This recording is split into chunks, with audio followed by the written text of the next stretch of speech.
Aê, grande Zé Alves! Novamente. Novamente aqui no programa Tocando Oculto e hoje trazendo, como a gente falou no programa anterior, o lado oculto agora dos super-heróis, né, Zé? Sim. Então a gente vai trazendo para vocês aí muito do que já se fala, muito do que já se conhece das histórias desde os anos 40, 30, 40 que se fala sobre os super-heróis, né? O super-homem. Isso, nos tempos modernos. Nos tempos modernos, e inclusive colocaram outros novos com bases nesses antigos, né? Incorporando um pouco das realidades dos antigos. E o Zé trouxe esse conteúdo para a gente conhecer um pouco mais. Bom, Zé, então agora contigo, como é que a gente vai começar a abordar isso para o pessoal aí? E vamos começar com que super-herói? Bom, tem várias estruturas para serem montadas, serem justapostas para nós podermos entender a coisa de modo mais adequado, de modo mais profundo, né? Então, primeiro, desde os tempos pré-históricos, quando alguém riscou nas paredes de montanhas, rochas e cavernas uma estrutura de narrativa sequencial desenhada, começou histórias em quadrinhos. Nossa, então isso é antigo pra é dos caramba. primórdios mesmo, Pra né? caramba. Então você vai ver os sumerianos, os egípcios, os maias, indianos, enfim, mantendo essa estrutura também. Né? Porque assim, é interessante porque para chegar nos super-heróis, que você já salientou bem, que estão popularizados nessas décadas, né? Década de 20, 30, 40, e de lá para cá, é interessante entender, contextualizar o que é o herói, para entender o super-herói moderno. Né? Sim, sim, sim. Então, a palavra etimologicamente, ela remonta a Eru, Horus. Interessante, o termo é egípcio, né? Agora, todas as civilizações antigas possuem estruturas narrativas que contêm a imagem do herói. Né? Então, como é que nós podemos definir o herói? O herói, basicamente, ele é alguém que, não se conformando com a banalidade da mera existência utilitária, ele se evade para uma dimensão onde há prodígios e poderes sobrenaturais. Ali ele se apodera de uma força secreta e um mistério e retorna transfigurado. Né? Fazendo isso, ele se torna um modelo, sempre um modelo eterno. Né? Tá. Então existe uma coisa que foi apontada por estudiosos da mitologia. Né? É interessante também entender que mitologia ela denota narrativa, a arte de narrar. E é uma estrutura de linguagem. Né? O grande célebre mitólogo orientalista Max Miller, ele fala que o processo da evolução do pensamento humano, ele passa pela linguagem, mitologia, religião e pensamento. Né? A mitologia, ela é importante. É interessante, já que eu lembrei de Max Miller, ele chega a definir a mitologia como uma doença da linguagem. Nossa. Mas é interessante, apesar da palavra parecer pejorativa, ele diz o seguinte, ele fala que em termos semânticos, o excesso de informações aplicado a um objeto provoca a instauração do fantástico. Então isso é interessante, né? Sim, sim, sim. Porque para falar de mitos, nós temos que usar a linguagem poética dos mitos. Essa linguagem, ela encerra uma estrutura supra-histórica, que transcende tempo e espaço. Né? Então, o herói, ele passa por um processo que é conhecido como a jornada do herói. Então, há um confronto de uma crise interna profunda, onde elementos selvagens, irreconciliáveis dentro de si, buscam ser resolvidos. Né? Somando a uma crise externa, que o coloca diante de uma situação da qual ele não tem saída. Aí começa a jornada do herói. Tá. Interessante, é bem interessante. Aí, exato, ele sai do presente imediato da sua existência para uma jornada noturna na sua própria sombra, até retornar a esse presente de presença imediata, esse ato presente. Ele vai em busca e depois ele volta cheio dela. Uhum. É isso, né? Exato. A ideia dos super-heróis, a gente tem, na verdade, vários, né? Que a gente viu no Marvel. A gente estava conversando pelo telefone outro dia, você estava me contando dos porquês de alguns deles, né? Terem colocado. Você vai colocar isso aqui também pra colocar. gente. Eu estou indo por aí, porque senão, para as pessoas entenderem melhor a questão, né? Uhum. Então é isso. A jornada noturna, ela vai fazer com que esse herói, por assim dizer, ele se depare com a sua nêmesis, né? Então ele é o protagonista, ele vai se deparar com o seu antagonista. Esse antagonista, essa é a parte mais crítica da jornada, quando ele se depara com esse ser que está no limiar ele é, encarado como o guardião do limiar. Ele está na fronteira de todas as existências, entre luz e trevas, entre o conhecido e desconhecido. Então é a jornada do desconhecido. Então ele tem que enfrentar o seu antagonista, que possui tudo aquilo que ele não tem, e ele encarna tudo aquilo que ele não é. De modos que,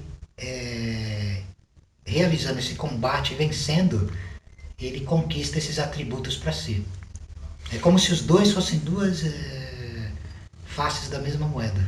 Mas, por exemplo, vamos supor que você pegue o exemplo do Batman. O Batman tem vários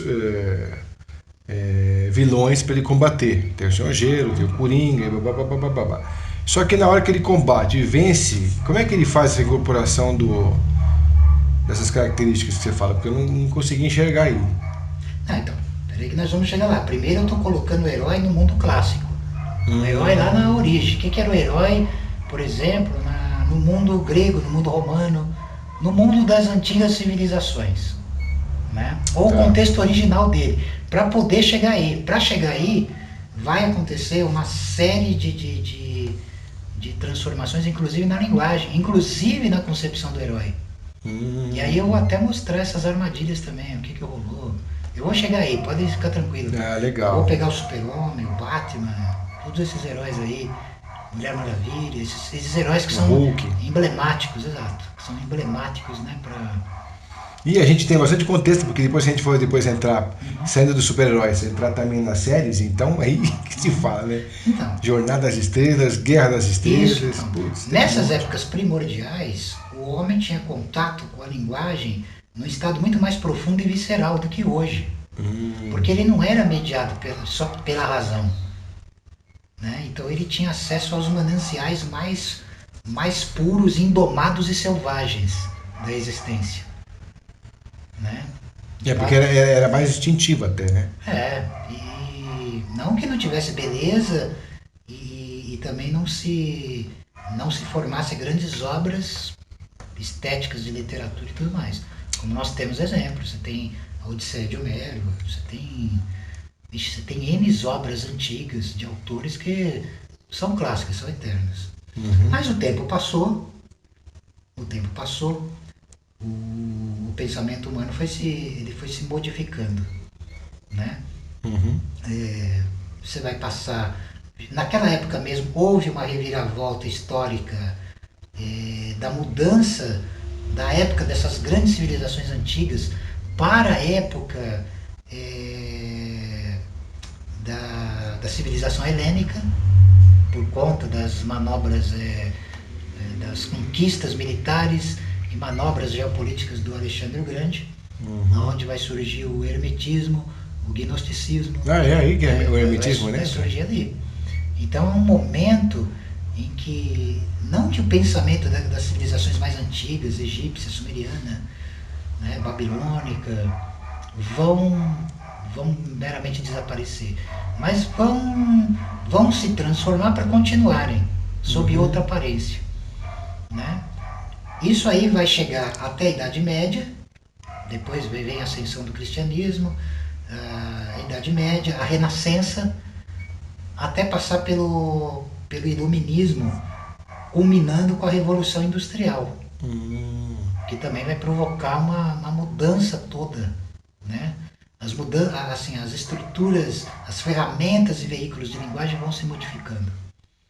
Então, para chegar nos heróis modernos, super-heróis modernos, então a gente vai passar pela contextualização, por exemplo, da expansão do Império Britânico. Porque a Revolução Industrial acontece justamente ali na Inglaterra. O Império Britânico ele cresce tanto que eles chegam a afirmar um ditado que o sol não se põe no Império Inglês, no Império Britânico. É muito interessante, porque tinha domínios ingleses em toda parte do mundo. Né? Nossa, é mesmo. Então essa Revolução Industrial ela vai criar novos veículos também de comunicação de massa. Né? Então, na Inglaterra mesmo, vai aparecer umas chamadas folhas largas, que eram um papel enorme, com desenhos, sobretudo desenhos, que geralmente ele era lançado, publicado para pessoas analfabetas ou semi-analfabetas. Tinha pouco conteúdo escrito. Eram coisas que contavam história de fofoca e coisa e tal. Depois, isso evolui para folhas históricas, onde vai ser... Já é o protótipo dos tabloides modernos, de literatura sensacionalista e de baixa qualidade. Sim. Mas é interessante pelo apelo de massa que isso tem. E essas histórias, essas folhas históricas, elas vão evoluir para os detestáveis de 1 centavo, horríveis de 1 centavo, que é os chamado Penny Dreadful. Nossa. Eram assim, publicações baratas, que tinha histórias de terror, tinha, histórias de caráter sensacionalista e tal. Isso é a gênese do que vai ser os quadrinhos. Então isso já falar. Exato, é final do século XIX para o XX. Então, primeiro eles começam a colocar tiras de desenho. Por exemplo, os quadrinhos nos Estados Unidos, eles são chamados de comics. É verdade. Por que comics? Mas isso é uma coisa regional de lá, porque cada país tem um nome. Comics nos Estados Unidos, porque se apresentava como tiras engraçadas. Tá. Né? As comédias mesmo. Comédias, exatamente. Em cada país vai ter um nome. Né? Por exemplo, no Japão é mangá. Mangá, ele denota uma coisa não muito séria. É interessante. E a ascensão dos mangás no Japão é nos anos 60, já é bem depois. Nós estamos lá no começo do século, final do século XIX e começo do século XX. Né? Tá. No Brasil é gibi, porque uma revista famosa que foi publicada em 1939 ganhou esse nome. Entendeu? Na América Latina é historieta. Historieta, né? Tá. Na Itália eles davam um termo de fumacinha por causa dos balões. Na França e em Portugal é banda desenhada. Que interessante, é fumacinha por causa dos balões. Banda desenhada. Então em cada lugar ele tem um nome. É interessante. Mas é a literatura popular. Literatura popular. Tá. Então vai haver essa ascensão nessas primeiras décadas. O grande boom dos super-heróis, os super-heróis também, aí que entra a questão. É uma transposição mitológica desses arquétipos antigos, lá dos períodos mais remotos da humanidade, passando pela Era Clássica, chegando a esse ponto. Chegando a esse ponto. Porque também tem, querendo ou não, existe uma tradição também oral. Os artistas, os roteiristas e desenhistas, a maioria deles eram versados em temas mitológicos e ocultistas. Interessante. Então as reviravoltas sociais que aconteceram nesse período da Revolução Industrial, a Inglaterra é marcada nesse período pela chamada Era Vitoriana. A Era Vitoriana, a época do reinado da Rainha Vitória, é marcada por um puritanismo acentuado e por várias transformações. Transformações científicas, transformações tecnológicas, transformações culturais. Há uma ascensão do espiritismo, há uma ascensão da maçonaria, há uma ascensão das sociedades secretas, por assim dizer. Tudo no Império Britânico, que vai criar o fermento dessa insurgência dos super-heróis no século XX. Né? Então nós temos lá na Inglaterra a ascensão da maçonaria em 1717, nós temos as sociedades Rosa-Cruzes, que também se assentam ali, é uma coisa que é mais antiga, né? que vem de 1614, 1615, 1616, pela publicação dos manifestos. Né? Tá. Né? Fama Fraternitatis, Confessio e as núpcias alquímicas de Christian Rosenkreuz. É a origem do que se conhece por... Né? Existem várias especulações. Tá? Mas vai se formar sociedades se auto-intitulando Rosacrucianos. Tal. Uma das mais célebres é a Ordem Hermética da Aurora Dourada. Né? Fundada em 1800, vai de 1888, mais ou menos, 87, 88, até 1918. Depois a gente pode fazer um programa sobre a Rosa Cruz, né? Que de repente é legal. Sobre história do ocultismo, então. Tem várias vertentes culturais que vão amalgamar toda a estrutura do que vai se formatar nos quadrinhos. Uma das fontes são essas pulps magazines, que são publicações baratas, que publicavam histórias de terror, histórias de ocultismo, histórias de crime, né? E que tinham um apelo popular forte. Isso passa da Inglaterra para o mercado editorial americano. Né?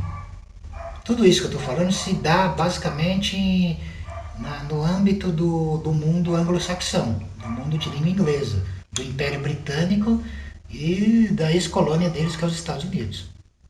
Entendi. Isso tudo vai acontecer nos Estados Unidos. Há uma fermentação total cultural. Há uma ascensão do espiritismo através das irmãs Fox nos Estados Unidos. A própria maçonaria, as sociedades rosacrucianas, estava explicando a origem da Golden Dawn, da Ordem Hermética da Aurora Dourada. Que foi fundada pelo MacGregor Matters, o Ian Westcott e o Dr. Woodman, os principais lá, né? Que causa toda uma revolução cultural, né? No âmbito do ocultismo, né? Porque antes dessa sociedade secreta, a abordagem por parte das sociedades secretas maçônicas se restringia ao mundo judaico-cristão. E a novidade da Golden Dawn, da Aurora Dourada, é ter incluído rituais pagãos, egípcios, romanos, gregos, celtas. Incorporou tudo isso aí, então? Também, sem descartar o lado oculto do cristianismo também. Então, grandes personalidades mágicas participaram dessa sociedade. Sim, as mais célebres, o próprio Aleister Crowley. Crowley foi iniciado em 1898, na Ordem da Aurora Dourada. Teve vários autores célebres. Bram Stoker, autor do Drácula. Sim, Bram Stoker também nessa época. Inclusive tem uma versão de Drácula dele, né? Exato, ele é o... Começa com ele, né? Começa com ele. Porque depois a gente acabou não falando sobre o Drácula, né? Também. A gente fala, não tem problema. A gente fala também, tudo incluído. Então, essa movimentação, ela vai provocar esse salto dos pulps magazines, que lidavam com esses mistérios todos, para os processos de tiragem em quadrinhos, que vai popularizar as histórias em quadrinhos. Os heróis, eles vão ser uma transposição desses arquétipos para esta linguagem que se apresenta. Né? Isso culmina, por exemplo, nos Estados Unidos, com um período que é o período da recessão, a quebra da Bolsa em 1929. Ele gera um colapso social muito grande. Mundial mesmo. É muito interessante, porque é aí que está a questão, das pessoas não têm ideia, e a ironia da coisa também. Porque assim, as grandes editoras, as duas grandes editoras que vão se formatar e são as responsáveis pelos esses heróis que nós conhecemos, que nós assistimos no cinema, lemos nos quadrinhos, é a Marvel Comics e a DC Comics. Sim, é verdade. Então essas duas editoras, elas eram envolvidas em parte com esquemas legais de comércio, em parte com o crime organizado também. Nossa. Porque eram usados para lavagem de dinheiro. Caraca. Porque o quadrinho ele era publicado em grande quantidade e a baixo custo. Então é interessante isso aí. Interessante. É muito pra caramba, interessante. Claro que é. O que é irônico nessa história é isso, porque eles publicavam histórias de heróis que combatiam o crime, mas por um lado também agiam de forma ilícita, né? É verdade. Os heróis, eles se popularizaram principalmente no período da Segunda Guerra, né? Porque assim, os Estados Unidos, eles procuraram desenvolver heróis que combatessem aquilo que eles consideravam a ameaça suprema, que eram as forças do eixo. A ascensão do nazismo na Alemanha, do fascismo na Itália, né? A entrada do Japão na guerra. Ah, foi daí então, Por exemplo, o Capitão América ele surge aí. Ele surge na Segunda Guerra. É um herói panfletário norte-americano total, voltado para isso. Né? Que legal. Um dos grandes gênios responsáveis por essa transposição e criação de super-heróis é o conhecido Jack Kirby. Que assim, o pessoal que é fã dos quadrinhos conhece esse nome e tal. Tá. Esses grandes heróis da Era de Ouro, que são esse período aí, que pega os anos 30, 40, 50, é chamada Era de Ouro. Ah, até esses 20 anos aí. Super-Homem, por exemplo, ele surge em 1938. Né? Jerry Siegel e Joe Shuster, os criadores. 1938. Eles ofereceram o personagem para várias editoras que recusaram. Olha. E acabaram vendendo para o dono da DC por $200. Olha que merda que eles fizeram. Entregaram de bandeja. Entregaram de bandeja. E o Super-Homem, o que ele é? O Super-Homem, nas histórias em quadrinhos, ele encarna aquilo que é conhecido como o arquétipo do Messias. O Messias. Por que o Messias? Porque ele é um salvador que vem de um mundo distante proteger a humanidade. Mais ou menos isso. Ele também é um herói solar, que encarna mistérios solares. Agora, você não pode esquecer uma coisa. Os criadores de Super-Homem são judeus. É muito interessante isso. Então, por exemplo, os judeus estavam sofrendo um processo de expurgo, né, da Alemanha. Estavam fugindo. Então é muito interessante a história do Super-Homem, que é o quê? Um planeta, ele vem do planeta Krypton, que é extinto. O pai dele, né, coloca ele numa espaçonave. Vai salvá-lo.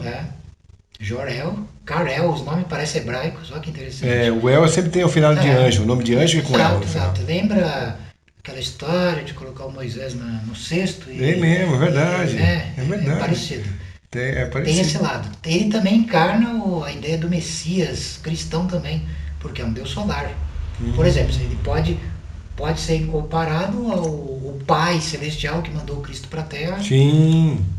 Né? No caso, o Pai Celestial seria o pai do Super-Homem. Está mascarado por uma linguagem de ficção científica. É verdade. No entanto, tem que se entender isso. A presença desse elemento, desse ser, ela está presente, porque o Super-Homem ele tem poderes quase que invulneráveis. Né?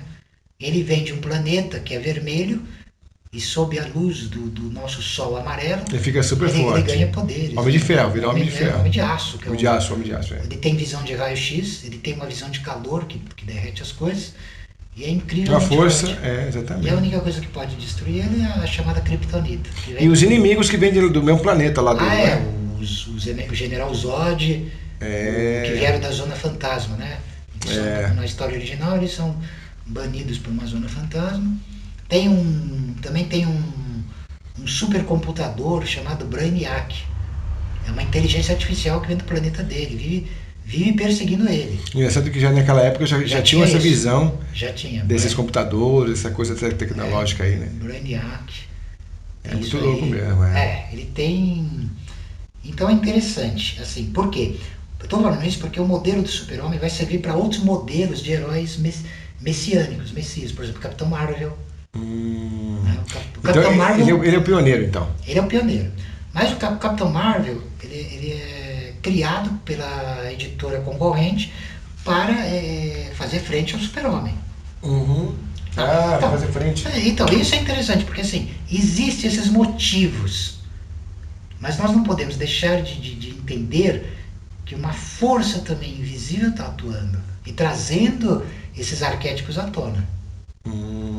Através da competição, não importa, mercado editorial e tudo mais. O Entendi. Capitão Marvel, Billy Baxton, ele é iniciado num túnel de metrô abandonado. Né? O caso dele já não é ficção científica, já entra no campo do ocultismo. Nossa, que interessante. Da magia, Ele recebe de um mago a iniciação e ganha uma palavra de poder que é Shazam. Quando ele fala Shazam, ele se transforma em Capitão Marvel. Ou seja, a persona mortal dele sai de lado e o alter ego dele se apresenta. O duplo dele toma carne, que é o Capitão Marvel. A palavra Shazam também é uma cifra de palavras de poder. S de Sansão, ele ganha a sabedoria de Sansão. H de Hércules, ele recebe a força de Hércules. A de Atlas, ele ganha a resistência de Atlas. O Z é de Zeus, ele ganha a onipotência de Zeus. O outro A é de Aquiles, ele ganha a coragem de Aquiles. A coragem. E o M é M de Mercúrio, ele ganha a rapidez do deus Mercúrio. Olha que interessante, ele incorpora todos esses poderes. Mas ele também tem um alter ego. Qual é? Ele tem um antagonista chamado Adam Black, Adão Negro. Esse Adão Negro é interessante porque ele é um egípcio, isso que é interessante. E aí a palavra Shazam tem outro, ela é apoderada com uma significância de poderes egípcios mais antigos. Né? Entendi. Esse daí é a base do. A gente falou sobre o Super-Homem, Shazam. E o Shazam, na verdade, ele vem quanto tempo depois do Super-Homem? Um ano depois. Então nossa, aí só te dando a contraparte do nome Shazam pro outro lado, pro lado sombrio. Tá, Então, o S de Set, Deus das trevas, do deserto e do caos. H de Horus, o senhor místico da cabeça de falcão, também senhor da guerra. O A de Amon, o oculto.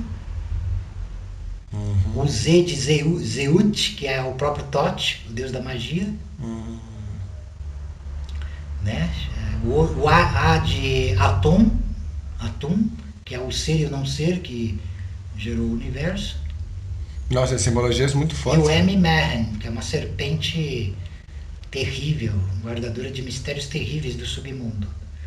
Olha que coisa interessante. Então você vê que o ocultismo ele está implícito nos quadrinhos, né? Por exemplo, Tarzan, que é um herói lá daquela época, criado pelo Edgar Rice Burroughs também, ele tem uma contraparte oculta também.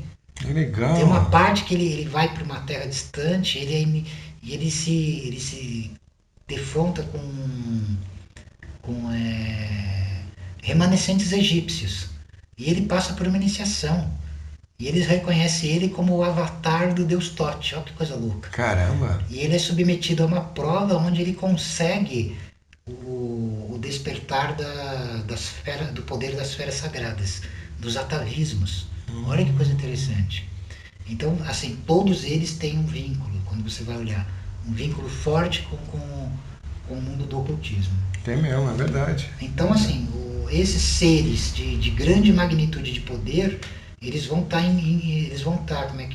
expressando o Messias, que é aquele que vem salvar. Sim.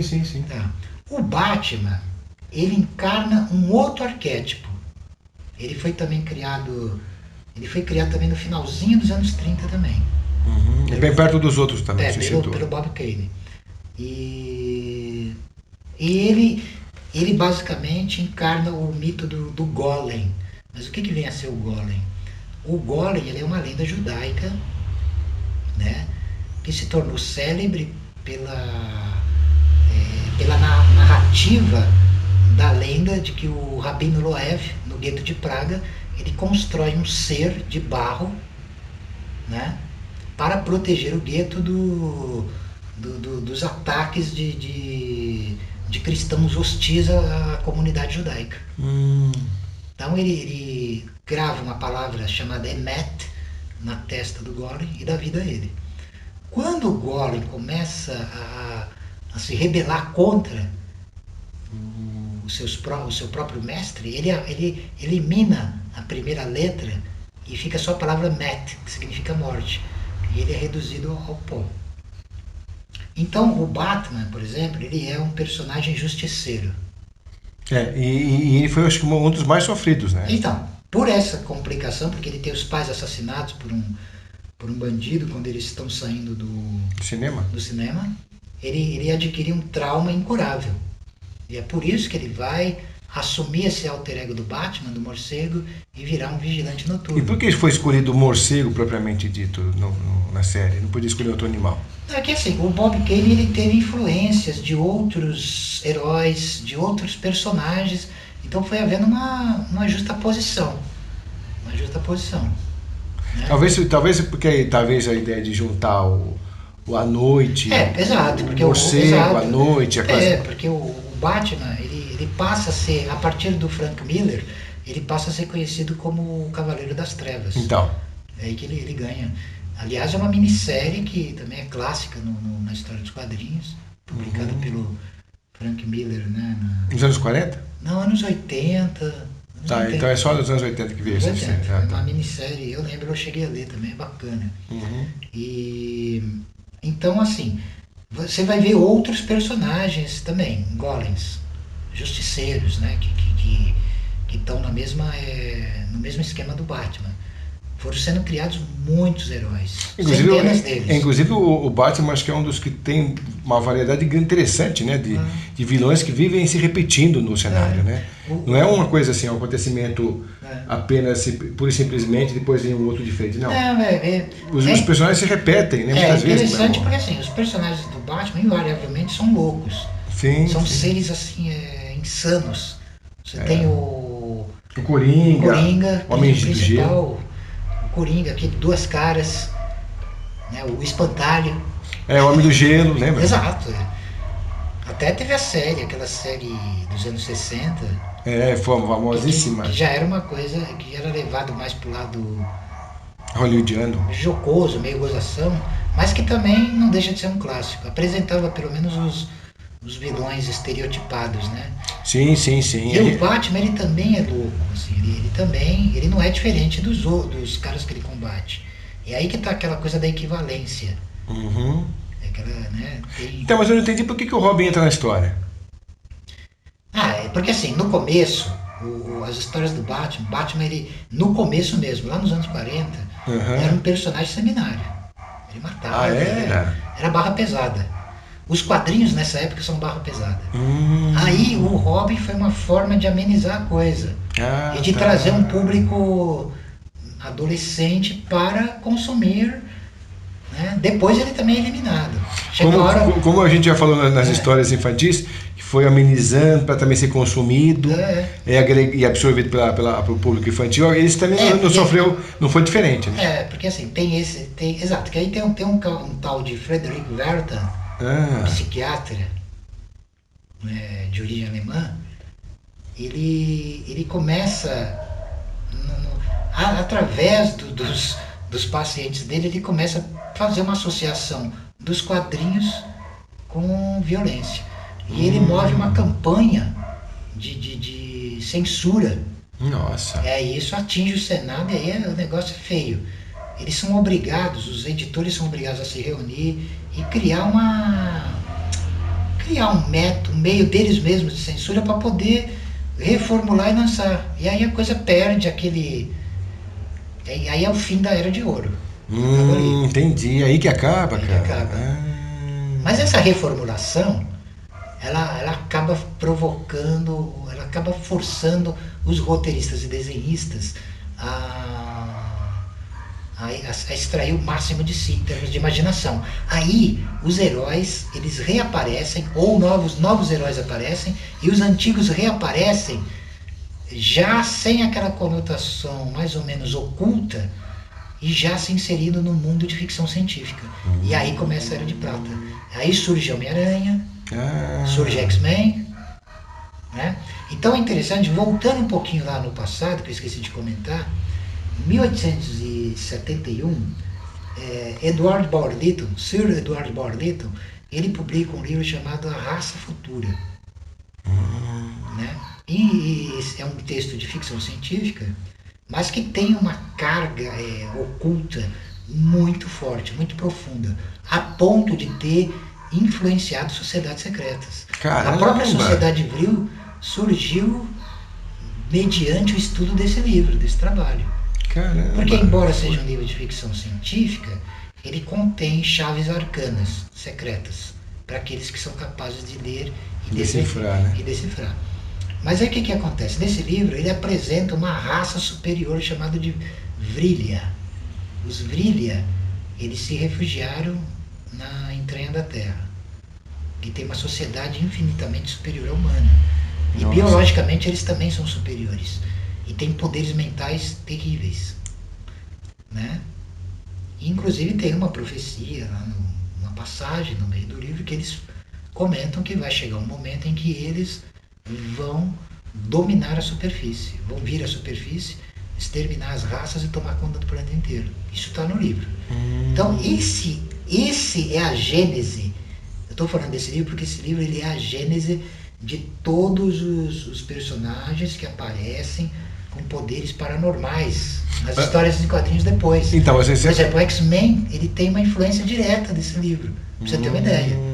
E outros personagens. Entende? E tem uma linha de filosofia da ufologia, que você também conhece bem, que fala também exatamente sobre essa questão, né, de que uma hora os UFOs vão dominar isso aqui tudo, então já está sendo implantado um sistema, também, né, para que eles dominem aqui. Porque, por exemplo, é interessante, porque a ufologia ela não deixa também de se confundir com a linguagem da ficção científica. Sim. A ficção científica ela é compreendida como a irmã mais nova da literatura fantástica. A literatura fantástica tem raízes na mitologia antiga. Percebe que está tudo encadeado, está tudo numa sequência. Porque quando nós falamos em termos de estrutura de linguagem, a própria ufologia, ela não deixa de escapar da estrutura mítica de expressão. E eu não estou querendo dizer com isso que ela é irreal. Pelo contrário, é absolutamente real. Mas ela se evade para uma estrutura secreta, que é uma verdadeira linguagem mítica. Né? É verdade. Quem está envolvido com o tema sabe disso. Quem está envolvido profundamente com o tema sabe que não pode, ou pelo menos se tiver bom senso, não deve ficar falando tanto publicamente para pessoas que não tem a ver com o assunto, porque vai ser taxado de maluco,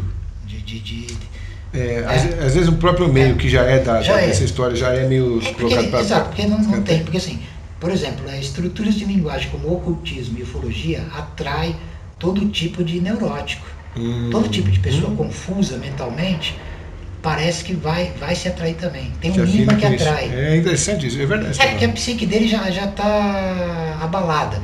E não é também o caso de tudo que eles dizem ser mentira, não é nem isso. Rola muita coisa com essa gente também. Só que fica perdido, né? Perdido na loucura. Porque assim, muitos dos loucos que estão em hospícios são pessoas que fracassaram no processo são pessoas que passaram, por exemplo, por, seja lá qual for o motivo, passaram por processos de dissociação profunda da personalidade. Por exemplo, um magista, um mago, uma pessoa que está treinando, está empenhada no processo mágico, ele provoca isso em si mesmo, deliberadamente. Para quê? Para se libertar dos grilhões das estruturas sensoriais. Então o louco, nos processos trágicos de existência dele, ele é abalado. Ele sofre um processo de dissociação. Porém, como ele não consegue a reintegração, não consegue a autoconstrução de si mesmo, ele acaba indo para o hospício. Ele para no meio do caminho, percebe? Mas ele continua. Mas ele vê espírito, ele vê demônio, ele vê alienígena. E como vai provar que não? Então, mas aí como é que você consegue diferenciar um cara desse com um cara esquizofrênico? Porque os dois veem as coisas também, hein? Então, mas aí você vê, quando você bate o olhar, você percebe isso. Porque se uma pessoa que conseguiu passar por esse processo e se reconstruiu, ela não está à mercê disso. Lembra que eu falei antes? Que Supera isso, você superou, né? o xamã, o feiticeiro, ele atravessa, como eu falei, os portais do transe, da loucura e da morte. E retorna. Mas ele retorna triunfante. Ele é louco no sentido de que a sabedoria dele para a humanidade é louca. Porque a sabedoria humana, ela está moldada dentro de cânones de percepção. Cânones utilitários, tipo, isso é possível, isso não é possível. Porque nessa realidade aqui, as coisas são assim. Para um ser que tem poderes, né, supra-humanos, isso aí não significa nada, porque ele justapõe as realidades da maneira ele quiser, que a vontade dele desejar. Então é aí que eu tô falando. Ele é louco, sim, mas é um louco que tem poder sobre a própria loucura. Ou seja, ele transmutou a loucura dele em sabedoria. Ele tá super consciente do quem ele é, né? Tá super Pra consciente. conseguir fazer isso que você tá falando. É. Então, não fugindo da nossa temática, as histórias em quadrinhos, que são o veículo dos super-heróis no tempo moderno, elas encerram e contêm toda essa tradição, toda essa estrutura. Né? Então, assim, os outros heróis que vêm todos na linha desses heróis principais que a gente está citando, eles vão de uma forma ou de outra, encarnar determinado arquétipo. Né? Nós falamos de dois masculinos. Nós podemos citar a Mulher Maravilha como protótipo das heroínas femininas que vão surgir.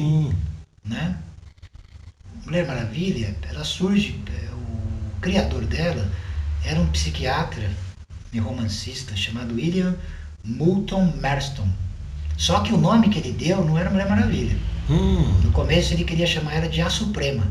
A Suprema, que engraçado. Nome aí um editor mais sensato lá, Sheldon Mayer, ele muda o nome dela para Mulher Maravilha. E aí ela já aparece com esse estereótipo todo aí dos anos 70, né? Dos anos 70, aquela roupa e tal.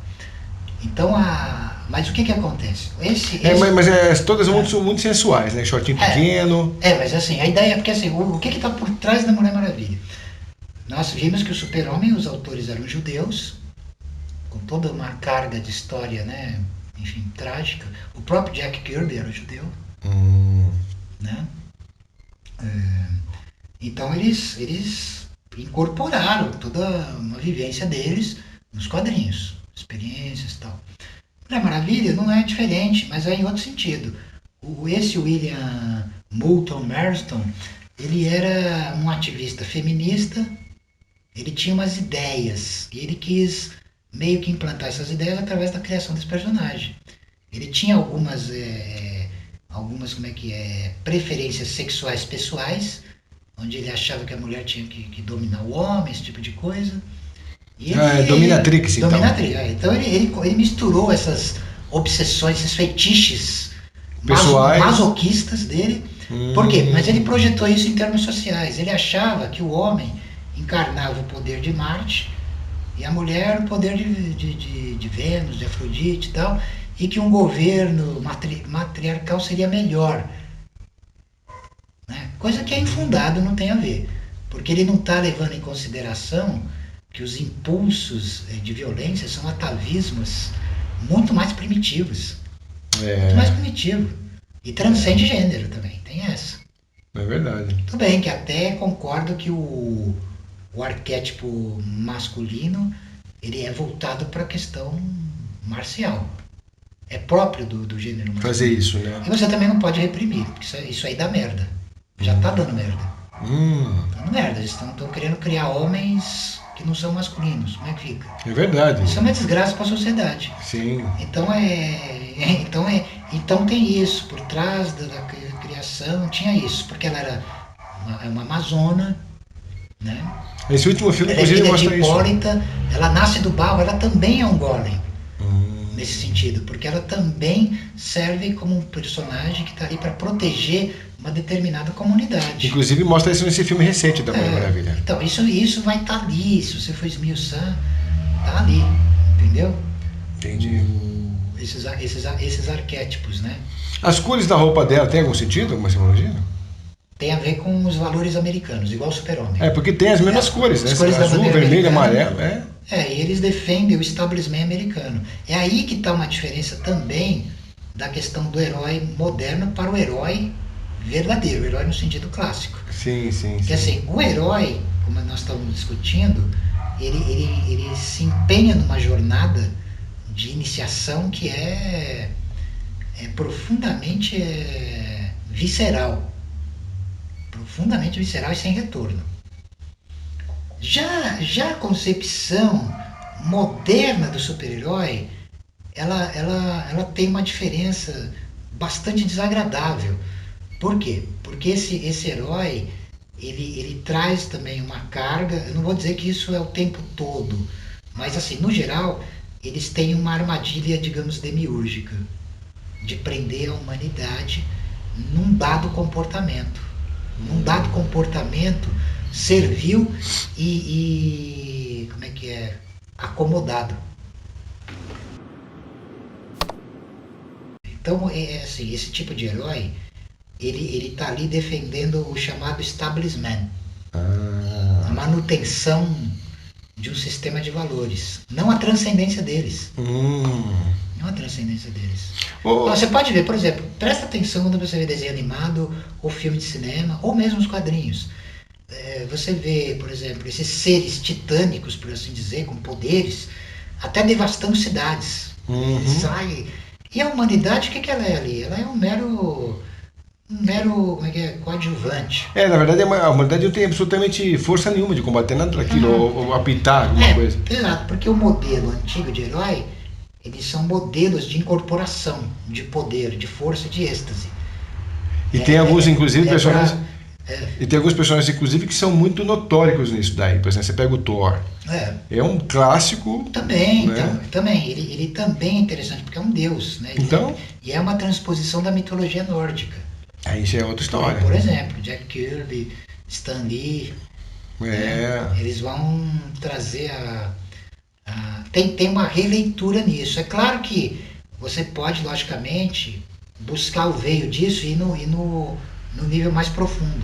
Mas tem que ficar com cuidado nisso que eu estou falando, porque eles encarnam o politicamente correto também. Encerram a pessoa a complacência na defesa desses ideais.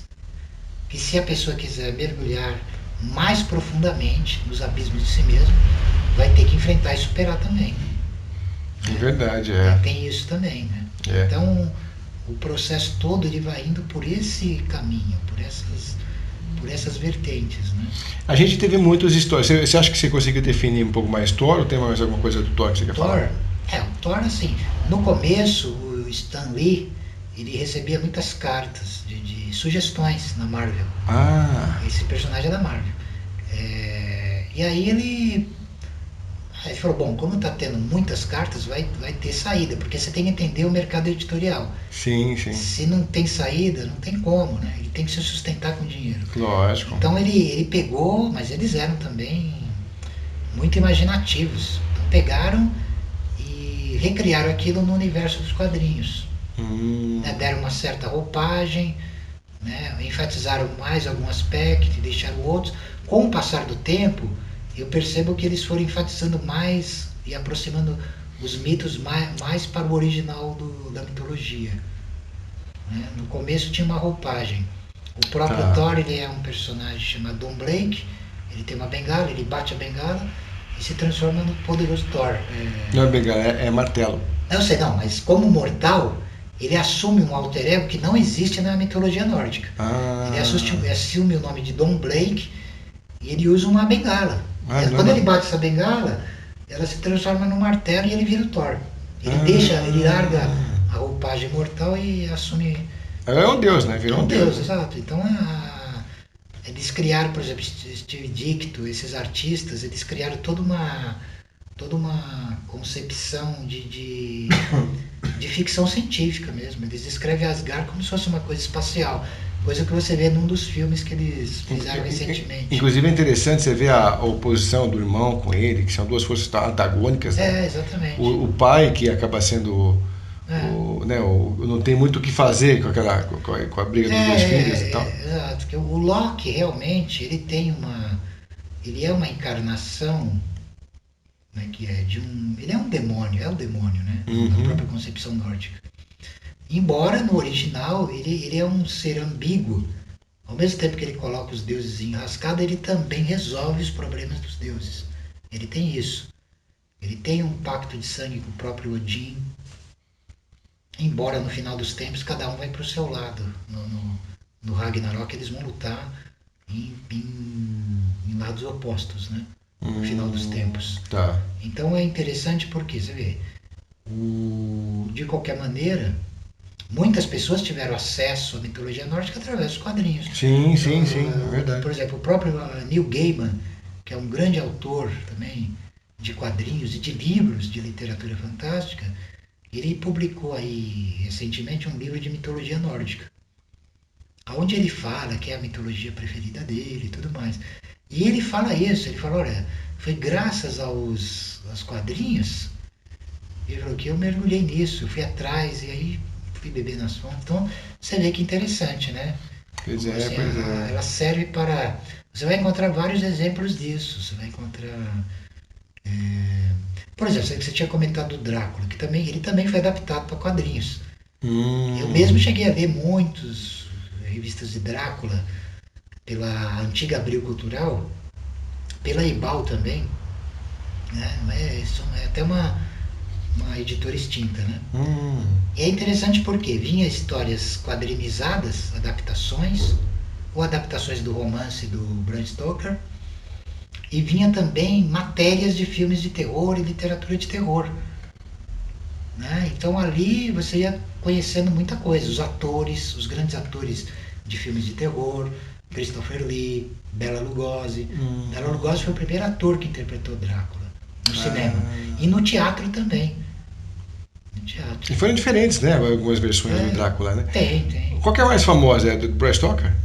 Que é o primeiro? Assim, Stoker ele escreveu o romance. Esse romance ele mesmo adaptou para o teatro. A versão dele não pegou muito bem para o teatro.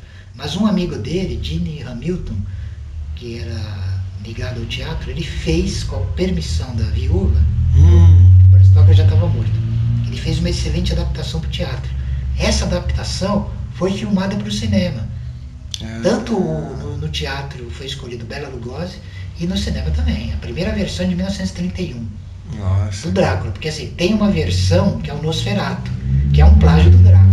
É mesmo? Ele não colocou, para não pagar direito autoral, como é que é? O diretor alemão, ele já fez uma sacanagem, uma gambiarra. Ele fez mas ele se ferrou porque a viúva processou. Quase nós perdemos esse filme, porque eles foram recolhidos e destruídos. Só que algumas cópias sobraram, ainda bem. Sim.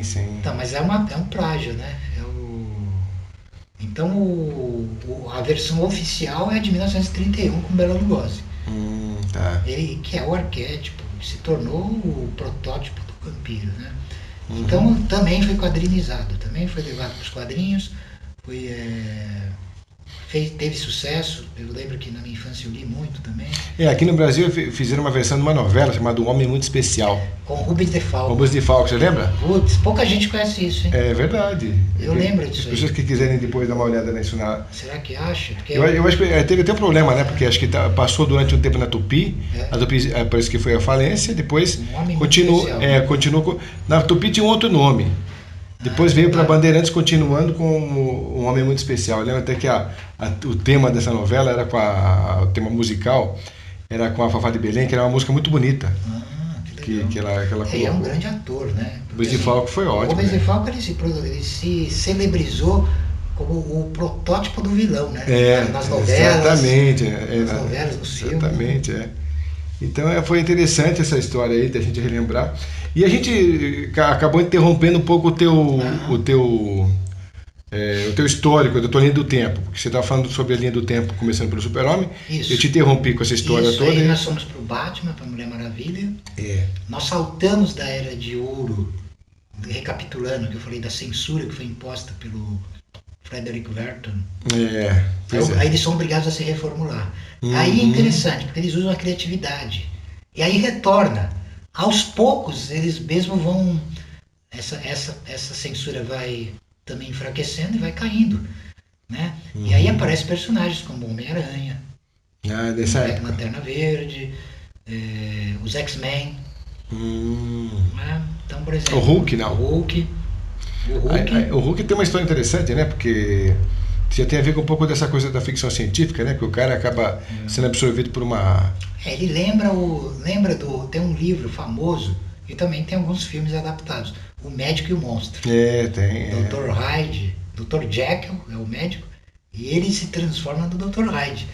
Olha que interessante. É verdade. Então lembra, né? Tem essas influências que vai pros quadrinhos, né? Essa história do... Nessa época, assim, nos anos 50, havia uma obsessão com a radiação e com as bombas atômicas. As pessoas havia um terror coletivo de que o mundo pudesse acabar numa guerra nuclear. Que até hoje isso ainda é possível. Ainda é possível. Então apareceu mais de 100 anos depois, ainda é possível. Apareceu um monte de filmes com essa temática de radiação transformando pessoas em monstros. O próprio Homem-Aranha, não esqueça, como que ele surge? Ele é picado por uma aranha radioativa. Exatamente. Então é essa influência, essa obsessão que o próprio Stan Lee tinha dessa temática da radiação. O Hulk também, que é outro personagem dele. É Raios Gama. Dr. Banner. David Bruce Banner. Banner. David Banner, não, Bruce Banner. No quadrinho. Na TV eles colocaram, você tá certo, era o David Banner. A primeira versão é aquela versão tosca dos anos 70. que eu lembro. E agora não, agora com essa... Agora agora com a tecnologia aí tão fantástica, né? Engraçado que agora se juntaram todos. O cinema é capaz de fazer qualquer coisa. Antigamente não dava. Nos anos 70, você não conseguiria fazer o Homem-Aranha como é hoje. Pulando de prédio em prédio. Exatamente como nos quadrinhos. Né? A liberdade tinha nos quadrinhos. Então vai surgindo esses personagens. O X-Men, que é um grupo de mutantes. Você tem o Professor Xavier. Tem a escola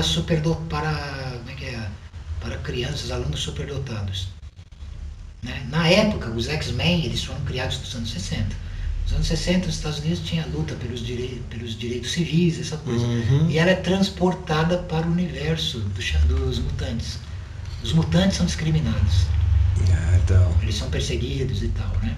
E veio com força agora esse filme do X-Men agora, né? Recentemente praticamente, porque você falar de 10, 15 anos atrás com toda essa força que ele veio. E agora veio para ficar, né? Porque ele é forte, acho que tem uma franquia que rende muito dinheiro. Então vai rolar. Agora o que eu achei interessante é juntar todos esses super-heróis atuais, né? Você fala, fizeram um filme aí com os Vingadores, então você junta o Hulk, junta o Homem-Aranha, o Capitão América, o próprio Homem de Ferro, né? Em função aí de se juntarem para contra-atacar os seus inimigos. Então, por que essa ideia? Eu não perguntei do Homem de Ferro, né? Porque o Homem de Ferro vem em que época? O Homem de Ferro, Tony Stark. Ele vem em que época também? Nos anos 50? Não, é anos 60. Já é mais época do. Ele já pega a época da Guerra do Vietnã. É interessante. Aliás, ele na história original é no Vietnã que ele constrói a armadura. O grande inimigo dele é um oriental chamado Mandarim. Olha que interessante, Mandarim. É bem interessante. Bem chinês, né? E você viu que ele tem um buraco aqui no peito porque ele tem ele tem um problema cardíaco e a máquina mantém ele. Né? Ele é igual ao Batman, ele é milionário. É um milionário. Milionário. Tony Stark é um milionário. Então, mas aí tem alguma simbologia mais profunda nessa história aí? Porque ele é uma máquina praticamente, ele se veste com toda... Hoje está com toda a tecnologia possível, né? E tem o peito dele, se você tira aquilo, você perde a força. Perde a força, exatamente. Então. Porque assim... E é solitário também, ele é que nem o Batman, é solitário também. Também, é uma variação do Golem também, uma variação. Né? embora ele... Porque o Batman também. O Batman não tem superpoderes. A força dele é o conhecimento dele, as habilidades dele e o conhecimento, capacidade intelectual dele. Mas ele cria mecanismos, ele tem o cinto de utilidades, tem máquinas que também cuida da... O que foi interessante agora, eu particularmente não gostei, mas o que eu acho interessante ao mesmo tempo, é que juntaram Batman versus Super-Homem num embate quase que impossível, né, do Batman ganhar. Você viu que ele ganhou, né? O Super-Homem acabou morrendo, ele depois acabou ressuscitando o cara lá e tal, né? Mas isso aí é tirado do... A influência desse roteiro é que eles deformaram totalmente. Mas a influência vem do Cavaleiro das Trevas do Frank Miller. Porque assim, o Batman acontece uma reviravolta.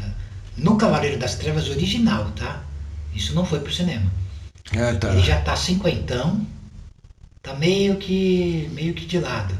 Mas o crime, a violência corre adoidado em Gotham. E ele se torna meio que acomodado, passa a cuidar de coisas assim, tipo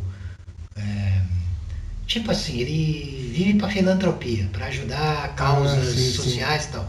Mas um dia ele tá lá na mansão dele e tem uma espécie de furacão, um clima alterado lá, tal, tem um furacão e um baita do morcegão é arremessado contra o vidro da janela lá da mansão dele.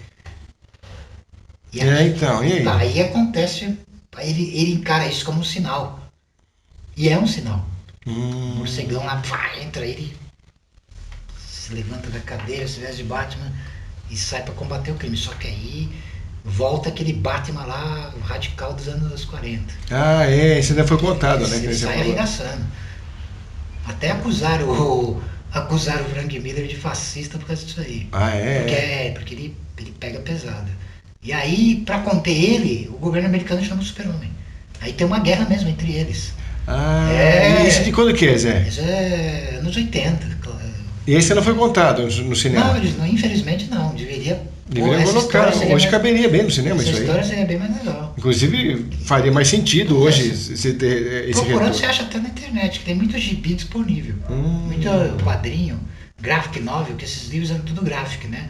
Chegou um momento em que os quadrinhos menores, eles foram não vendendo tanto, e eles começaram a investir nas revistas maiores, e para adulto, né? Que é uma temática, né? Que os quadrinhos ele une desenho, literatura, né? Numa coisa só, né? Não. Mas é engraçado que a gente tem percebido que eles são... existe um lado muito triste dos super-heróis, né? Se for pensar bem, pensar pelo lado do Batman, você vê que ele é sempre solitário. Um lado trágico, exato. Ele gosta da mulher gato. Então, mas aí que tá... E não consegue se mover. Então, o lado... Porque assim, ele vai ser colocado na linha do destino dele. Não interessa. Vai sofrer por causa disso, porque vai ter que se apartar de coisas que é para a humanidade comum, já não é mais para ele. Isso acontece com todos os heróis. Todos os heróis. São solitários, inclusive, pra caramba. Tem uma coisa, né? Homem-Aranha, por exemplo, qual, por exemplo, foi o sucesso do Homem-Aranha? Porque ele é um personagem com problemas muito comuns. Não, ele é meio bobão. Exatamente. Né? Ele, por exemplo, ele é um nerd. É um nerd, cara, que sofre bullying. Tem um tal de Flash Thompson que persegue ele. E ao mesmo tempo é fã do Homem-Aranha, que é um valentão da escola. Ele tem problemas de dinheiro, ele tem problemas os problemas normais. Então isso aí chamou muita atenção. E ao mesmo tempo ele tem o alter ego do Homem-Aranha, que ele virou Homem-Aranha para combater o crime. Ele combate também, é parecido com o Batman, por causa de um remorso também. Porque ele poderia ter barrado justamente o cara que matou o tio dele. Na história, verdade, né? Aí mexe profundamente com ele e tal. Mas é isso, porque senão não tem Homem-Aranha. Se ele fosse certinho e totalmente ajustado, não ia ter mais Homem-Aranha. E o Batman também, por um lado. Então ele é levado para aquela situação. Zé, por que ele escolheu aranha para ser picado? Podia ser outro bicho qualquer, por que tem que ser aranha? Tem alguma simbologia aí? Bom, aí tem a ver, isso aí é uma coisa misteriosa com o próprio personagem. Assim, ele vai depois descobrir por que cargas d'água foi a aranha. Por que ele tem, e por que logo ele, Peter Parker, tem a ver com a Pois aranha? é, por quê? É um negócio bem xamânico, bem de... Animal de força? bem por aí. Porque existe, por exemplo, no voodoo, por exemplo, existe uma corrente, por exemplo, araquidoniana, de feitiçaria com aranha, né? Uns fazem com serpente, outros fazem com aranha. E essa a aranha, ela é também sempre abaixo da serpente, mas ela também é uma criatura primordial. As 8 patas dela, a relação com o caos, as teias, essa coisa. Né? Esperar presa também? Você vê, por exemplo, dela. você vai ver exemplos, no Senhor dos Anéis.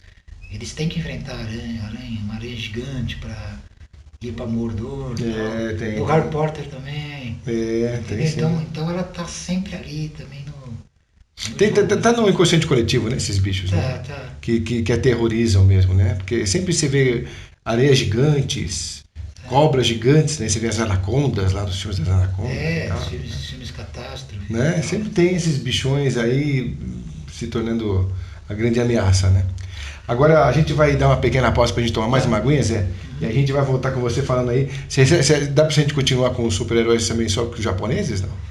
O japonês é tem umas coisas legais japoneses, tem né? coisas legais, Então fique com a gente que a gente volta já já.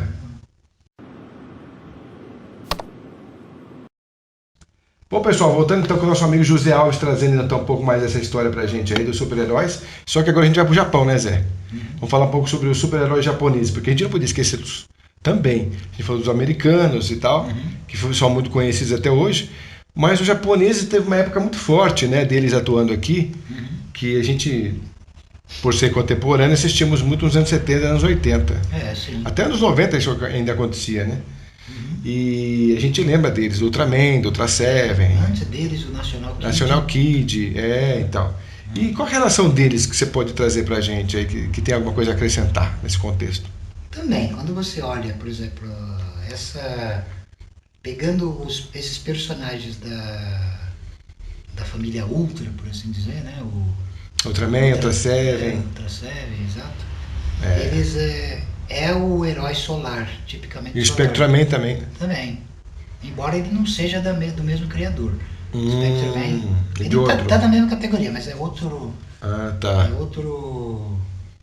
Como é que se diz? É outro. Não é o mesmo criador. Né? É uma outra linhagem de super-herói dentro da linha Ultra. Atuante também. Tem novas gerações e versões dos Ultramans, de Ultra Seven. Sim, tem. Então, né, o ator que fez Ultra Seven ainda está vivo. Hidakigo fez Ultraman, é isso? O Hidakigo? A primeira versão. Não, a primeira versão foi o Hayata. A segunda versão é o regresso de Ultraman no Brasil. É verdade. O Ultra Seven Ultra Seven ele era... Na época foi, acho que, a mais cara série japonesa. Efeitos, exato. Ele era muito mais bem feito, muito mais... porque primeiro era os monstros bem sem vergonha mesmo, né? Exato. Então ele tem um apuro um pouquinho melhor, assim, ele tem uns efeitos especiais melhores, as histórias também. Então, mas aí que tá, ele ganha o poder do sol também. Você vê que quando ele fica fraco... ele vai, né? Ele vai, então assim, é um elemento, é uma espécie, é um protótipo de Deus solar lutando contra forças titânicas, bestiais. Você encontra esse... É sempre o mesmo enredo, né? Na verdade, não escapar muito disso, porque tem que ser assim, né? O bandido contra o mocinho contra o bandido. É uma espécie... Por um lado, ele encarna o arquétipo do Messias, e por outro também ele também encarna fortemente o contexto pagão dos deuses solares. Ele vem também das estrelas para proteger a humanidade. Tem isso aí. E ao mesmo tempo o Golem também, por um lado, por conta da proteção de uma determinada comunidade contra uma ameaça de fora, né? É verdade. Então, bom, é bem interessante. Tinha esses aí, tem outros, né? Vocês lembram que tinha o robô gigante? Pois é, isso que eu ia falar, robô gigante, tinha... O robô gigante é claramente um Golem. Ah, é? Claramente, porque ele não pensa por ele mesmo, é uma máquina. É o garoto que comanda ele. Chama ele vem. Exatamente. E é uma família, tinha uma família. A família dos Vingadores do Espaço. Exatamente. Eles viravam foguetes e tal. Eu nunca me conformava isso. Como é que o pai pode ter aquele tamanho gigantesco, o filho pequenininho e a mãe também, né? Isso aí nunca se explica, né? Como é que o cara casou, teve aquela criança com a mãe desse tamanho? E os japoneses, eles são obcecados com monstros. São. O Godzilla é deles. Godzilla é o mesmo criador do Ultra Seven. É o mesmo criador, né? Criador, O King Kong é de lá? Não, do Japão? Não, o King Kong... Eles fizeram uma versão deles também. Então... Que eles colocam um King Kong pra lutar contra um King Kong robô. Que é coisa de japonês, tá? Mas a origem é americana. Não é japonês. É interessante, né? Você vê, e a gente foi criado... A primeira versão do King Kong é dos anos 30 também. 33, acho que eu já vi. Era bem trash mesmo, né? Porque trash, mas pra época, nossa. Era muito diferente, porque não tinha que exigir, quem assistiu naquela época, né? É que a gente vê também, eu estava vendo também um trailer, até a pessoa pode procurar isso na internet e vai ver. Existe o Charlie Chaplin, que a gente está falando de época, eu lembro do Charlie Chaplin, porque ele fazia um truque de perspectiva muito interessante. Você já viu, né? Sim. Ele ia até um ponto daquele local e a câmera pegava exatamente uma cena já colocada ali, para dar a impressão de queda livre, né? De um outro lugar. Exato, porque os grandes diretores dessa época sabiam mexer com a fotografia, com sombra, com efeitos de sombra e luz, sobreposições de fotos. Eles conseguiam criar a atmosfera necessária e dar vida a ela. Porque assim, no começo o cinema era precário, então assim, havia uma ênfase teatral na atuação dos atores e também na força do roteiro. Inclusive é muito bem expressada no Charlie Chaplin, né? Isso, exato. É toda encenada, porque não é falada, né? Tem vários exemplos. Você pega os filmes expressionistas dessa época, dos anos... década de 20, começa lá em 1919, começa com o Gabinete do Dr. Caligari.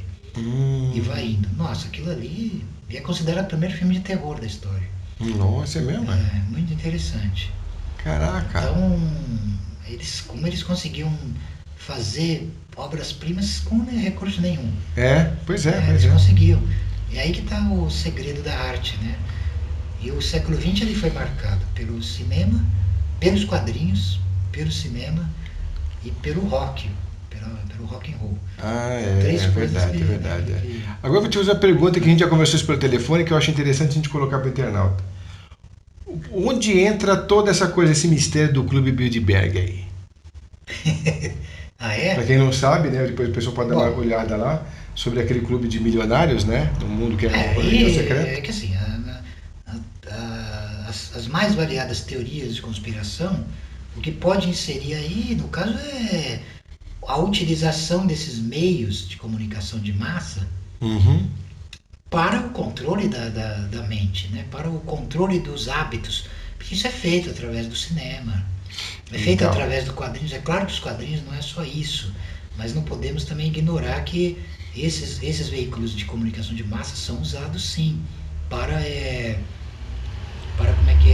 imposição de valores, de modelos, de padrões, comportamentos. Você consegue fazer a pessoa, com a manipulação dos meios de comunicação de massa, você pode fazer o que você quiser.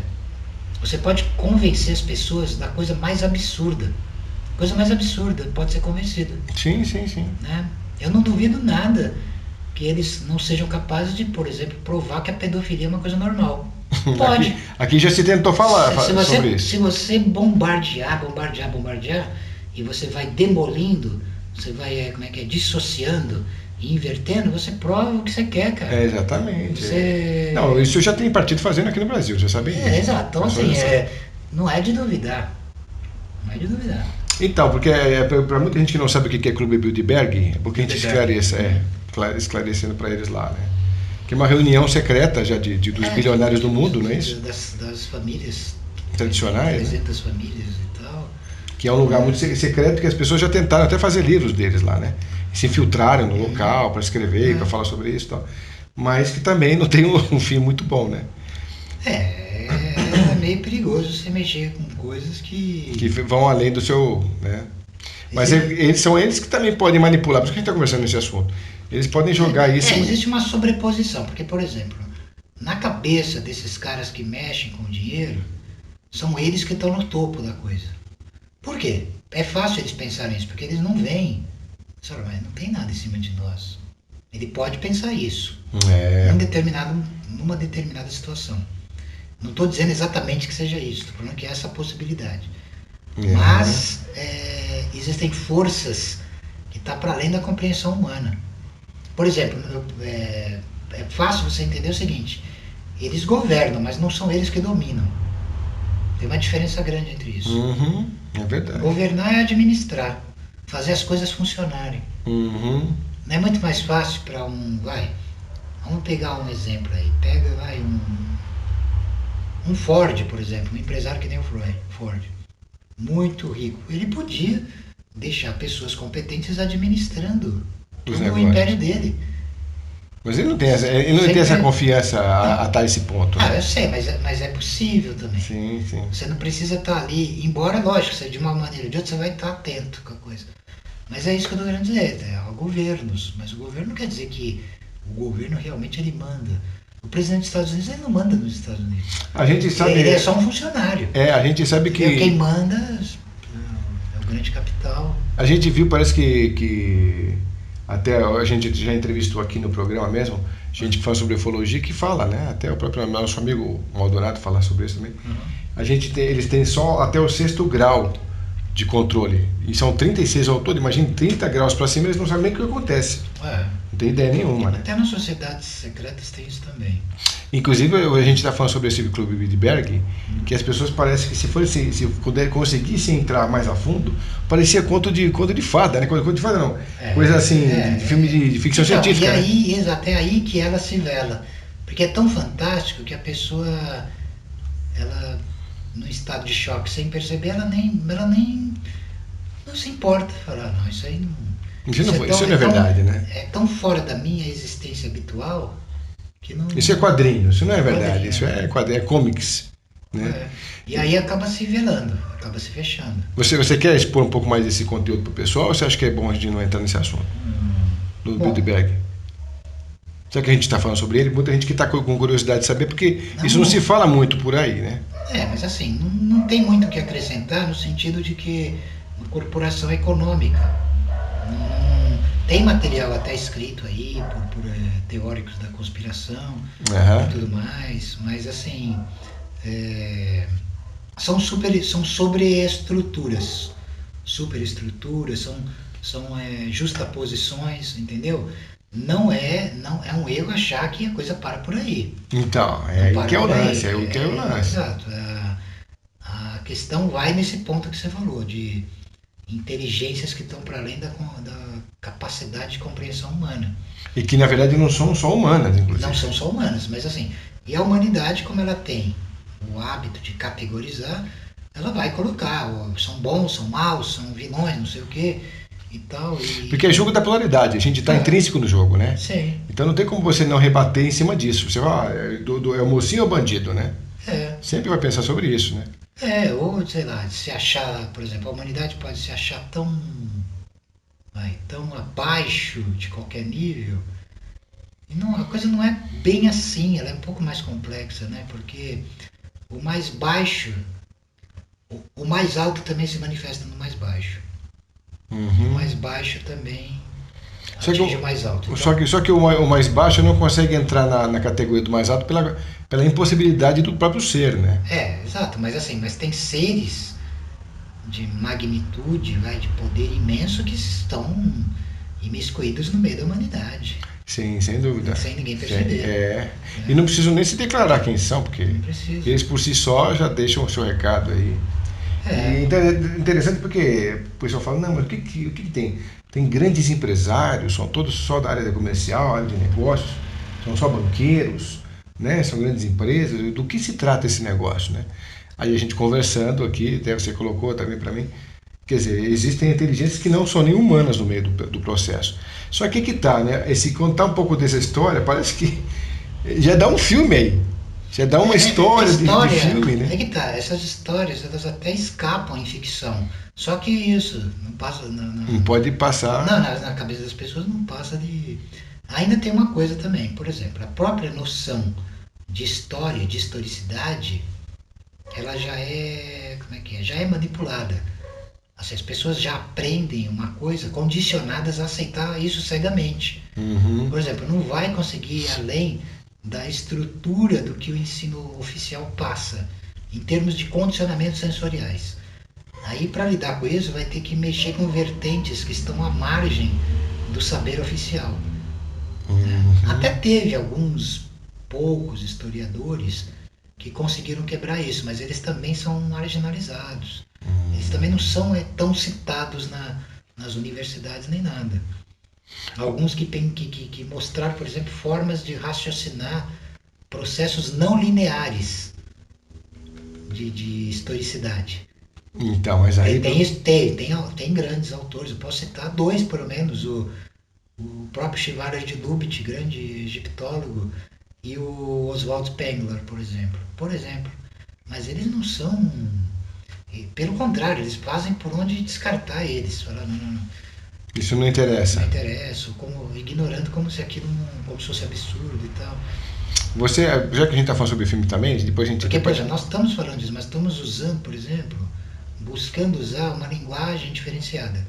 A linguagem dos mitos, uma outra linguagem que permite a abordagem das coisas de outros ângulos, de outras perspectivas, de outra forma de percepção. Aí você transcende.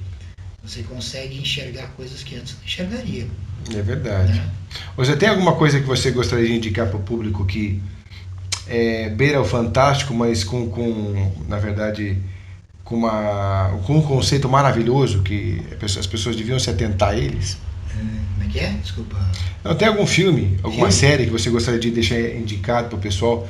Porque ele é fantástico, além de ser fantástico, ele tem um conceito que deveria ser analisado. Tem um que eu gosto muito, que é um filme de 1960, chamado Vila dos Amaldiçoados. Que depois foi refilmado nos anos 90 como Cidade dos Amaldiçoados. Foi o último filme do Christopher Reeve. Christopher Reeve? O último filme dele. O primeiro Super-Homem. E que é uma história que assim, tem a ver com um grupo de crianças mutantes, né, que nascem com temíveis poderes telepáticos, capacidade de controle da mente. Então, que legal! Isso acontece numa cidadezinha, acontece em várias partes do mundo, é que o filme só focaliza o que aconteceu ali na Inglaterra.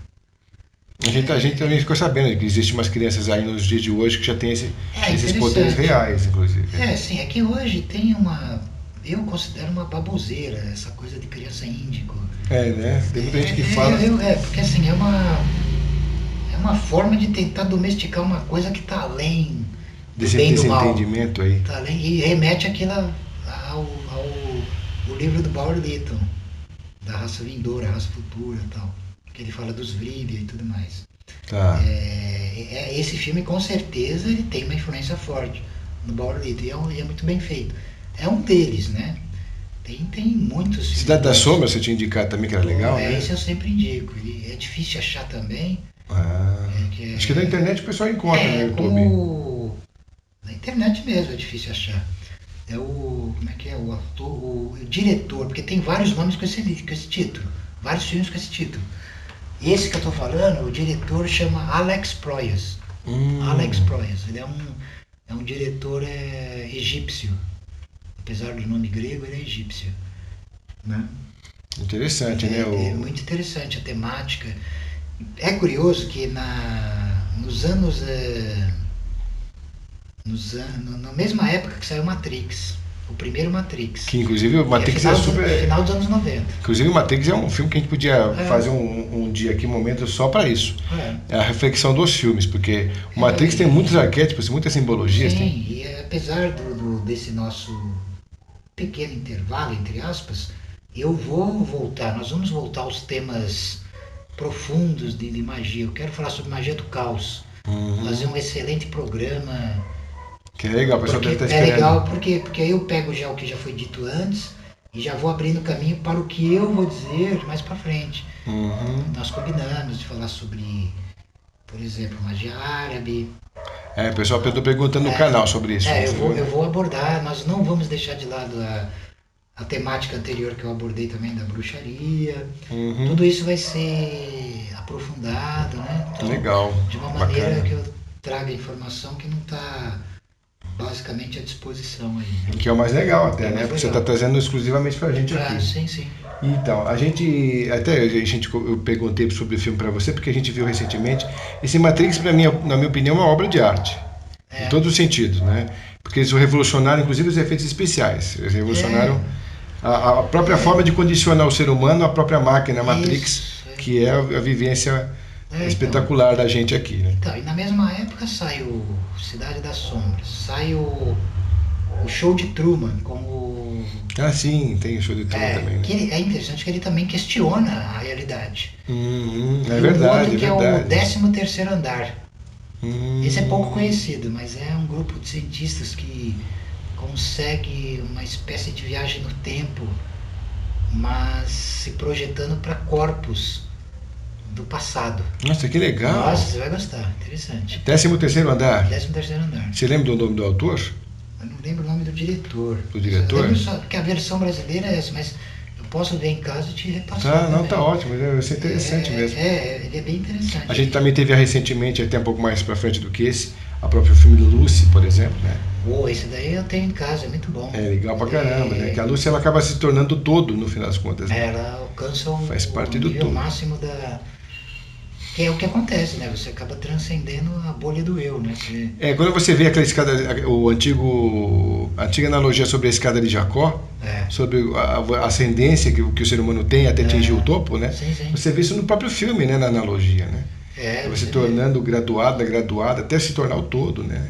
É muito interessante. Esse filme eu achei também Falaram que muito vai ter inspirador. continuação, mas eu fico pensando, que continuação eles iam criar? Que ele já fechou... O ciclo já foi, já chegou no todo, né? É um filme curto, ele tem o quê? 1h30 no máximo. Então, muito legal mesmo. Muito interessante. Também com efeitos especiais bem interessantes também. Agora o cinema está numa condição imbatível. Olha, antes que eu esqueça, já que o nosso tema aqui era os super-heróis, Uhum. tem um filme chamado Corpo Fechado.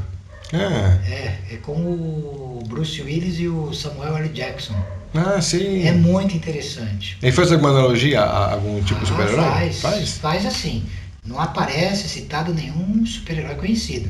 Mas ele discorre toda uma teoria sobre a origem dos super-heróis. Que Os legal. super-heróis teriam uma origem na realidade, em seres com capacidades superiores. E no caso, no filme, o Bruce Willis ele é um super-herói. Um super-herói, mas assim, que aparentemente é uma pessoa comum. Mas ele nunca adoece, ele tem uma série de coisas. E o outro, ele é o antagonista, a nêmesis desse personagem. Ele se defronta, é muito interessante. Quem tiver paciência para ver, Vai procurar saber, né? vai achar um grande filme. Bom, a gente está chegando no finalzinho, que a gente já está com mais uma hora e meia Tá de bom. trabalho aqui, de bate-papo. Então fica... Ficamos aí, Próximo. nossa, mas a gente conversa, porque isso não parece que... Como é um Aí bate-papo, a gente faz um programa sim. virando bate-papo, então a gente mesmo vai se interagindo, vai se divertindo com as coisas, vai lembrando. Sim. Então aqui a gente não tem um horário, mas também se estender muito acaba ficando inviável para o próprio internauta se localizar em tudo isso. Mas E em breve a gente já volta com as temáticas... inclusive de séries. A gente o Zé vai trazer para a gente no futuro, nos próximos programas, as temáticas das próprias séries famosas que a gente vê por aí. A Jornada nas Estrelas, né? A Guerra nas Estrelas também. E a gente tem aqueles monte de filme legal, de séries legais dos anos 70, né? Terra de Gigantes, Viagem ao Fundo do Mar. Sim. Aquele lá que a gente, que de certa forma é bem interessante, porque você viu quanto eles resgatam, porque uma viagem ao fundo do mar tem todo tipo de assunto, né? Tem. Você viu que tinha assunto de alienígena a monstros, a bichos, a pessoas que vêm de não sei de que planeta, não sei o que e tal. Quer dizer, eles recriaram um monte de coisas dentro da história. Eles inseriam. Né? O Perdidos no Espaço também dá outra história, porque tem outro, né, universo inteiro de história. Os Invasores, excelente série. Então tem muita coisa. David Vincent. Isso aí. Que nunca consegue provar, né? É uma loucura. Esse seriado é a teoria da conspiração levada às últimas consequências, né? E é o que acontece com alguém que se mete com isso, né? Porque a vida do sujeito vira inferno, né? Vira inferno, ele não consegue provar nada pra ninguém, a coisa realmente existe, e ele fica no limiar. E como é que ele vai fazer? Exato, ele fica entre essa realidade aqui comum, formal, e essa outra realidade da existência dessas coisas, desses mistérios. Que é louco, né, Zé? É louco, né? Bom, Zé, cada vez que você vem aqui é sempre um prazer, porque você traz histórias, contextos, locais, datas e conteúdos que a gente fica realmente achando tudo muito fantástico, muito bacana, porque você sabe o que está falando, né? Você sabe o que está trazendo. Obrigado. E o público com certeza sempre pede a tua volta aqui, porque eles sabem disso. E aí fiquem pacientes que eu volto com as temáticas do ocultismo, dos conhecimentos mais obscuros do ocultismo, né? Vamos falar de temas legais, assim, bem interessantes, vamos voltar. Né? Pena que as pessoas que não puderam comparecer no nosso evento que nós fizemos na Assembleia Legislativa não puderam testemunhar todo o teu contexto, que foi fantástico.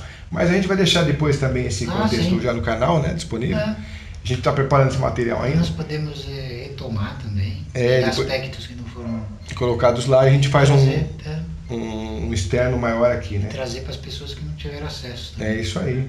Bom, Zé, então a gente vai ficando por aqui com esse contexto hoje, trazendo as tuas histórias sobre os super-heróis. E a gente até entrou um pouco também no meio do cinema e tal, que foi bacana e foi ilustrativo, né? Exato, porque essas mídias, elas vão se interpenetrando, né?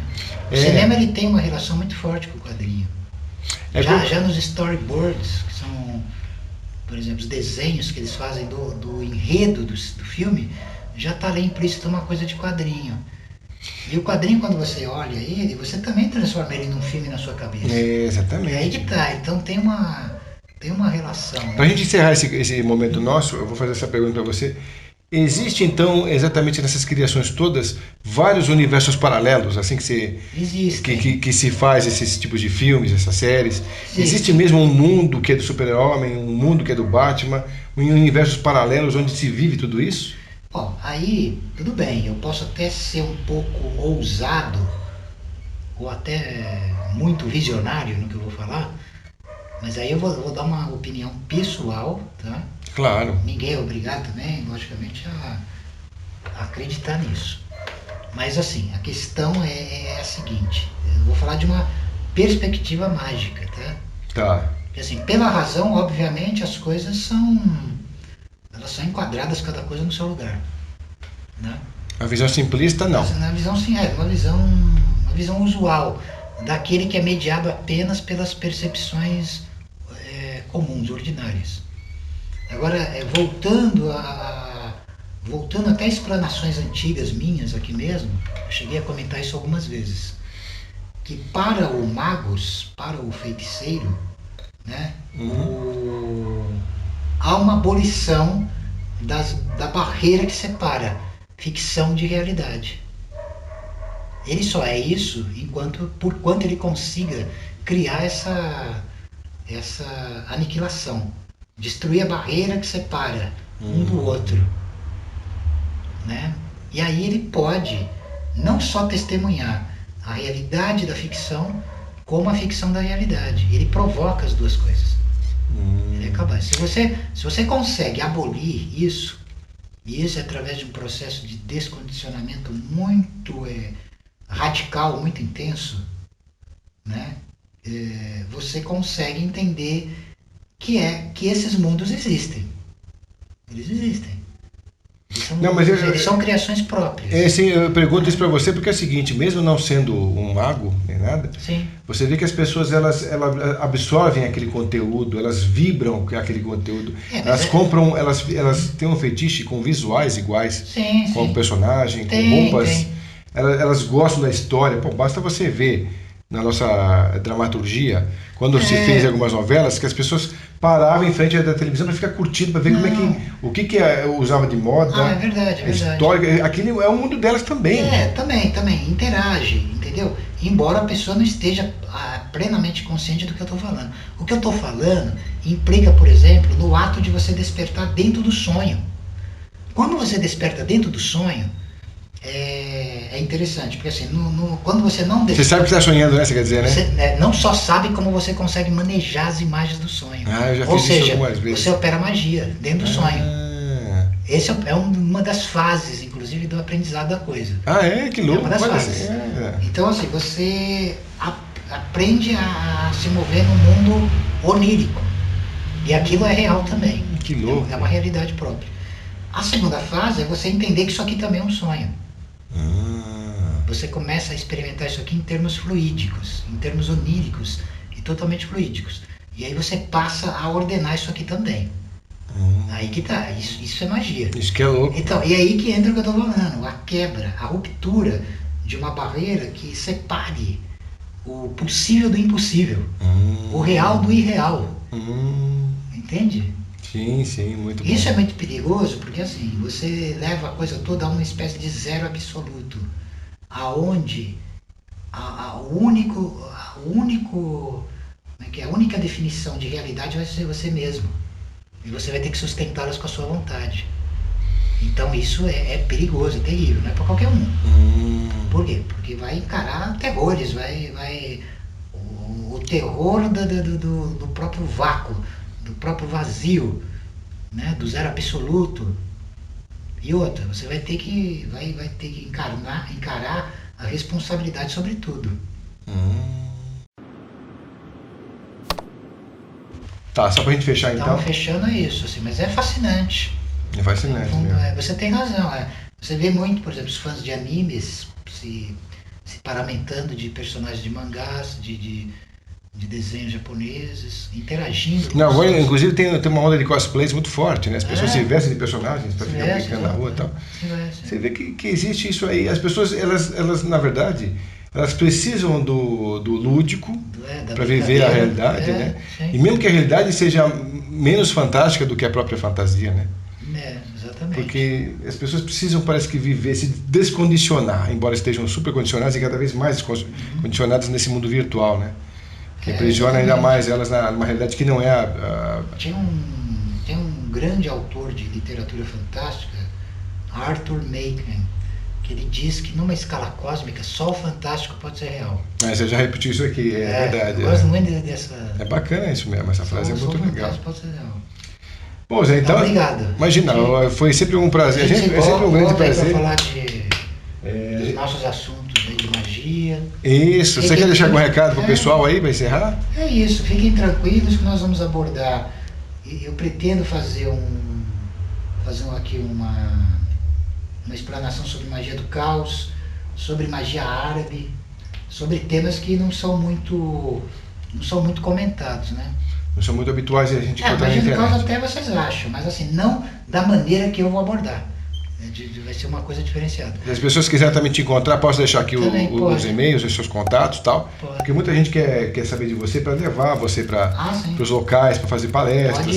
Pode se reportar esse endereço. Inclusive o Zé, quem quiser fazer um curso de magia como o Zé faz vários cursos interessantes. Ele pode fazer o curso de Egito o ano inteiro, né? Porque você tem história do Egito para dar e vender. Né? Tem. Então o Zé tem conteúdo para dar e vender aí em vários tipos. Tem a parte prática, né? Não só a parte teórica. Sim, a parte prática também. As metodologias, as manobras, os meios. Então é um convite nosso aí de deixar o pessoal também interagir diretamente com você. Isso que é importante, por isso que é importante. Né? Trabalho de consultoria também, eu posso orientar. Então já estão os contatos do nosso GC aqui do Zé, então vocês podem ficar diretamente ligados a esse conteúdo, procurando ele.